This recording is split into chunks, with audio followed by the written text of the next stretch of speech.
425 feet से लेकर 450 feet की गहराई में जब हमारी बोर बहुत गहरी है और हमें उम्मीद लगता है कि 425 फीट से लेकर 450 फीट की गहराई में पानी मिल सकता है, उम्मीद है ना। तो उम्मीद कैसे जगता है?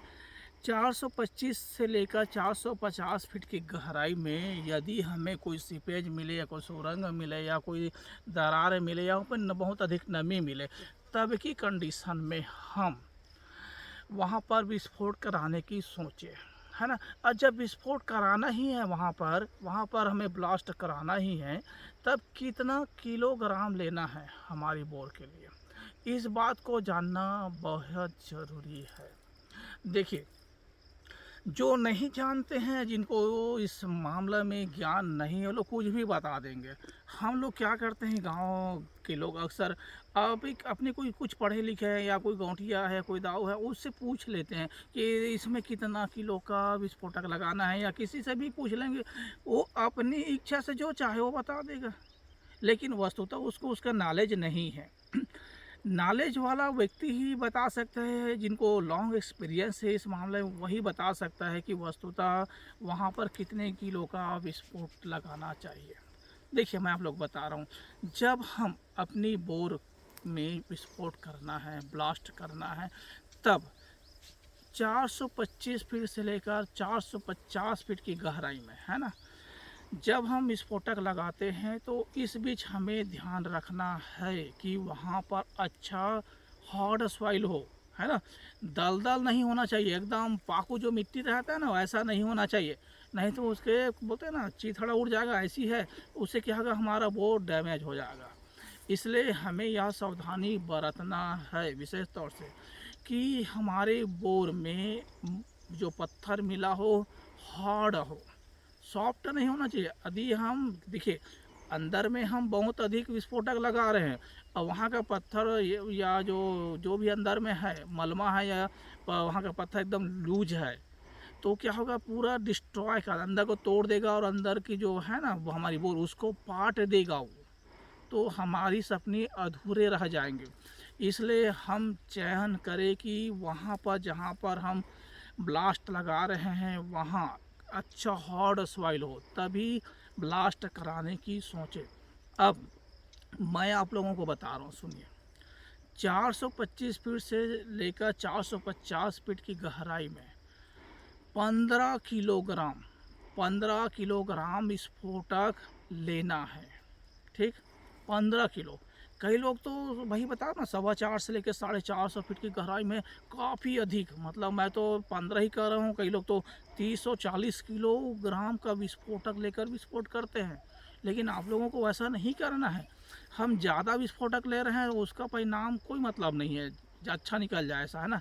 हमारा काम 15 किलो में बन जा रहा है, तो हमें वहाँ पर 50 किलो का विस्फोटक लगाने से कोई फ़ायदा नहीं है भाई। देखो, 15 किलोग्राम बहुत होता है ना, बहुत होता है, लेकिन उस गहराई के लिए उतना अधिक नहीं है, साधारण है। उससे क्या होगा, जो दरारें हैं उसको वो चीरते हुए आगे निकल जाएगी, है ना। जो हल्की फुल्की लूज पत्थर जिसे पानी की मुख्य धार छूट गई है, धार जैसे कि हमारा केसिंग है, इस केसिंग के बाजू से अगर धार निकल रही है या 4-5 फीट की दूरी में है, तो उसको डिस्ट्रॉय करके वहाँ पर दरारें पैदा करके उसको तोड़कर पानी ला देगा, ये तो ठीक है। और हम ज़्यादा लगा देंगे तो क्या होगा, टूट जाएगा। लेकिन धार अगर नहीं आई, तो वहाँ पत्थर आ गया, कोई मलबा आकर रुक गई, तो हमारा सपना अधूरा रह जाएगा। इसलिए हमें प्रयास करना है कि 15 किलो तक का ही लेना है ना। इससे ये होगा कि हमारा काम भी बन जाएगा और हमारा बोर सुरक्षित रहेगा। लेकिन ब्लास्ट करने से पहले हमें सावधानी भी बरतना है। वहाँ जो ऊर्जा उत्पन्न होगी बहुत अधिक उत्पन्न होगी, है ना। और उसके निकलने का एक ही रास्ता होता है, केसिंग के बीचों बीच से निकल जाती है सीधा ऊपर। तो हमें उसकी जो ऊर्जा है किस रूप में दिखती है वो भी बता देता हूँ। वहाँ की जो टूटेगा थोड़ा पत्थर है, कुछ भी है ना, वो पानी के साथ बाहर निकलेगी। ऊर्जा होती है, ऊर्जा उत्पन्न होती है, वो पानी को धक्का देती है और पानी के साथ छोटे छोटे पत्थर भी निकलता है। ये तो अगर अंदर में कोई कहा जाए ना दरार नहीं मिलेगी, कोई उसको अंदर में साइड से जाने का रास्ता नहीं मिलेगा, तो पूरा की पूरा ऊर्जा बाहर आएगी, ठीक है। अगर उसको दरार मिल जाती है या कोई गैप मिल जाती है, अंदर पत्थर को तोड़ने में कामयाब हो जाती है और वहीं से अपनी पानी की धार चल रही है उसके साथ ही साथ बह जाएगी अंदर में, तब की स्थिति में ऊपर कम आएगी, है ना। लेकिन उसको अगर नहीं मिल पाई तब हमें ऊपर की केसिंग को बचाना बहुत ज़रूरी हो जाता है ना। देखिए केसिंग है उतनी ऊर्जा नीचे से आएगी तो केसिंग का क्या होता है, नीचे जो केसिंग लगे तो उसे कोर काट के बैठा होते हैं ना नीचे वाले भाग को, तो क्या करती है कई बार वो केसिंग के नीचे अगर केसिंग लूज बैठी है तो क्या करेगा, केसिंग के किनारे जो कोर कटा है ना उसके केसिंग लगा उसके कोर से वो सीधे ऐसे निकल जाएगी। तो हमें जो एनर्जी वहाँ से निकलना है ना, तो केसिंग के बीचों बीच से आना चाहिए। अगर वो कोई आइड साइड से आ गई केसिंग ये लगा इसके कोई आइड साइड से आ गई बाजू से, तो फिर वो मान के चले कि कोर टूट गया तो यही होगा कि ऊपर की मलबा नीचे जाएगा, तो ये हमारा जितना मेहनत है सब व्यर्थ हो जाएगा। तो हमें प्रयास करना है कि हम अपनी केसिंग को अच्छे से बांध कर रखें, अच्छे से रस्सी से बांध कर रखें, उसको किसी चीज़ से दबा कर रखें, है ना। और राइट साइड को अच्छे से मिट्टी से धंस दे ताकि वो हिले मत, हिलेगा तो उसको जॉइंट भी उखड़ सकता है क्योंकि एनर्जी बाहर निकलना है। ठीक है ये अंदर दरार मिल गई तो उतना डिफिकल्ट नहीं है, लेकिन नहीं मिल पाई तो फिर सीधा आपकी केसिंग को तोड़ देगा। इसलिए आपको केसिंग को अच्छे से जकड़ कर रखना है और उसमें अच्छे से बोर में पानी भर देना है। ठीक है आज पानी कम है तो पानी भर देना है, टैंकर वगैरह से ला के पानी को व्यवस्था कर देना है, भर देना है। अच्छा उसके बाद विस्फोट करना है। और इतना चीज़ अगर हम नहीं किए हैं विस्फोट करने की, अगर सोच ले विस्फोट कर दे तो मान कर चलो कि हमारा केसिंग फट जाएगा या जॉइंट उखड़ जाएगा या फिर उसकी कोर टूट जाएगी, है ना। जो मजबूत पत्थर में कोर फिट करके कोर काट के लगा रहते हैं ना उखड़ जाती है। अगर इतना बड़ा भी टूट गया तो मान चलो मलमा ऊपर की नीचे जाएगी, पानी नीचे मिल भी गया तो कोई मतलब नहीं है। जितना भी अपना पानी खींचेगा ना तो उसके साथ साथ मोटर में मलमा जाएगी, मोटर चलेगा 2-4 दिन चलेगी फिर उड़ेगा तो परेशानी में पड़ जाओगे। इस और रिबोरिंग की स्थिति आ जाएगी, रिबोरिंग में भी सफल हो गए तो ठीक है केसिंग निकल गई, तो नहीं तो फिर केसिंग क्या है चिपक जाती है तो दिक्कत होती है। इसलिए भाई केसिंग को अच्छा से जकड़ कर रखना है, केसिंग हिलना नहीं चाहिए क्योंकि वहाँ तेज़ी से एनर्जी पानी के साथ में ऊपर आएगी और वहाँ छोटा छोटा पत्थर टकराते हुए ऊपर आएगी।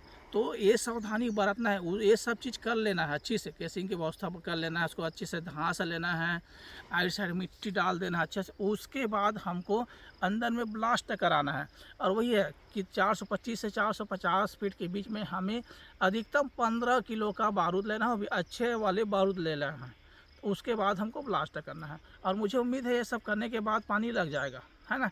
लेकिन वहाँ आपको डिसाइड करना है कि उस जगह में 425 से लेकर 450 फीट की गहराई पर पानी पहले से लगी है कि नहीं लगी है। यदि पानी नहीं लगी है और विस्फोट करोगे तो कोई फ़ायदा नहीं है। खुदाई के दौरान अच्छे से बैठे रहना, आपको नॉलेज में है कि नहीं कि उसी जगह पर पानी पहले आ रही थी, क्योंकि खुदाई करते करते कंप्रेसर वाले बताते हैं और लोग रहते हैं वो भी जहाँ लिखते हुए चलते हैं। अगर 425 से लेकर 450 फीट की गहराई में अगर पानी लगी है तो विस्फोट करोगे तो फ़ायदा है। अगर वहाँ पानी नहीं लगी है, पानी कहीं और लगी है और वहाँ विस्फोट कहीं और लग रहे तो फ़ायदा नहीं मिलेगा, क्योंकि जो डिस्ट्रॉय होगा विस्फोट होगा उसकी असर ज़्यादा से ज़्यादा विस्फोट होने वाली जगह से मान के चले कि 25 ज़्यादा जब 25-30 फीट ऊपर ही रहती है उसका ज़्यादा असर नहीं रहता, हिला देगा कंपन कर देगा अलग चीज़ है, लेकिन जो डिस्ट्रॉय करना है वो ज़्यादा ऊपर में नहीं कर पाती है। मान कर चले कि उनकी रेंज 25 से 30 फीट उससे ज़्यादा नहीं है, है ना। हिलाएगा अलग है, लेकिन हमें कामयाब होना है तो अच्छे जगह का सिलेक्शन करना है। यदि आपको विश्वास है 425 फीट से लेकर 450 फीट में ही मुझको सीपेज मिली थी या नमी मिली थी, तब एक ही कंडीशन में सीधा ब्लास्ट कर दो, फ़ायदा मिलेगा। और नहीं है, अगर आपको वहाँ का परफेक्ट नॉलेज नहीं है तो रिस्क मत लो, क्या कहते हैं, क्योंकि भाई अब वहाँ पर अगर आपको नमी नहीं मिले विस्फोट कर दोगे तो फ़ायदा नहीं है, नुकसान ही होगा। इसलिए पहले नॉलेज कर लो कि हाँ यहीं पर मिली है, जहाँ पर नमी मिली है बस उसके 5 फीट नीचे करके ठोंक दो, तब आपको फ़ायदा मिलेगा, नहीं तो फ़ायदा नहीं मिलेगा। हाँ लेकिन याद रखना यार 425 फीट से लेकर 450 फीट की दूरी पर यदि हमको विस्फोट करना है तो कम से कम 15 किलो बारूद लेना है, वो भी अच्छे दुकानदार से लेना है और उन्हीं के आदमी के द्वारा करवाना है, विस्फोट करवाना है, क्योंकि किसान लोग ये रिस्क नहीं लेना खुद का। ठीक है, तो भाई हमारा वीडियो कैसा लगा यार ज़रूर बताना, फिर हम अगले वीडियो में मिलेंगे, तब तक के लिए जय जोहार।